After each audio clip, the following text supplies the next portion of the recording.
Now, minimum wages. I think it is part of the code on wages.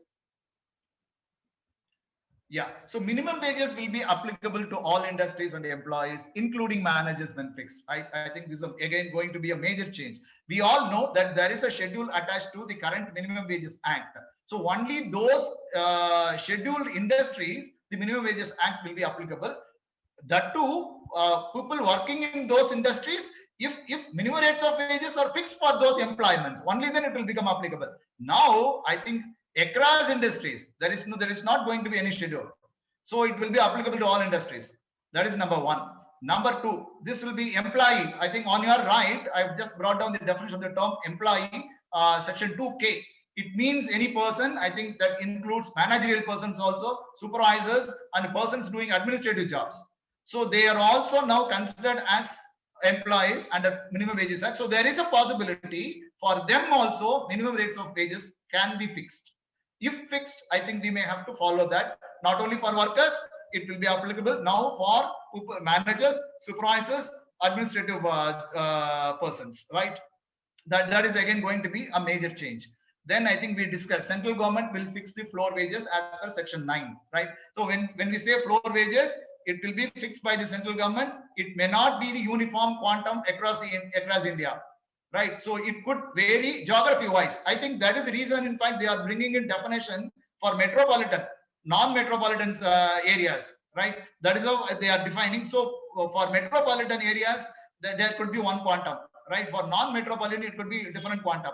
So, but once floor wage is fixed, then minimum rates of wages cannot go below the floor wage, right? So floor wage will be fixed by the central government.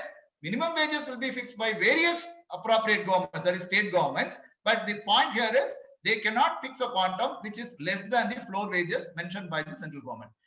Then no employer shall pay to any employee wages less than the minimum rates of wages notified. I think this is very normal, but in your salary structure, if the exclusion portion goes beyond, is up to 50%, which is the maximum.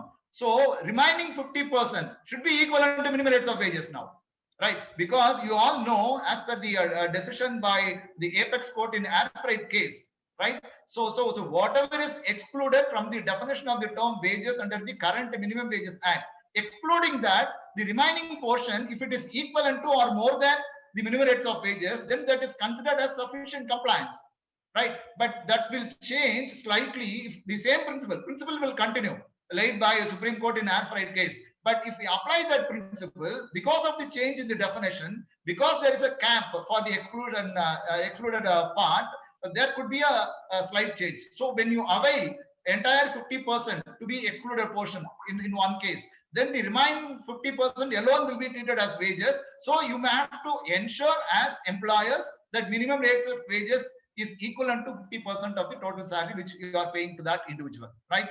And more importantly, HRA, house rent allowance, is excluded from the definition of the term wages.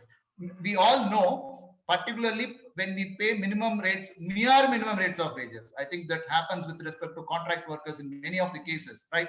And we tend to split it into basic and HRA, right? It may not be possible, right? Because we may have to exclude HRA because that is not included now in the definition of the term wages as per the ruling by given in the air freight case. So if we exclude HRA, when you pay the mere minimum rates of wages, then basic alone will be less than the minimum rates of wages. So that could be considered as non-compliance.